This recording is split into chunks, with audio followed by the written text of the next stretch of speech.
Let's explore the trash section. The trash section in your project holds all the configurations you've deleted. This feature is very convenient because you can easily restore any configuration in any of its previous versions. However, there's something important to keep in mind. If you authorize a component and later decide that you no longer want project members to access the associated system, simply deleting the component won't be enough.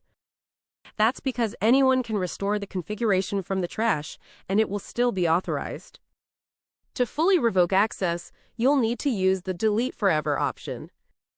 This action is permanent, so use it with caution, as it will completely erase the configuration without the possibility of recovery.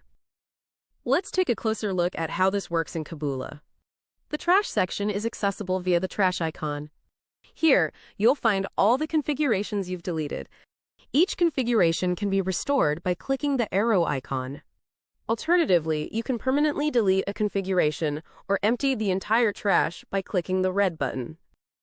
Keep in mind that there is no expiration period for items in the trash. They will remain there until you decide to delete them permanently. Inspired by what you saw? Discover more possibilities and connect with us at Keboola.com.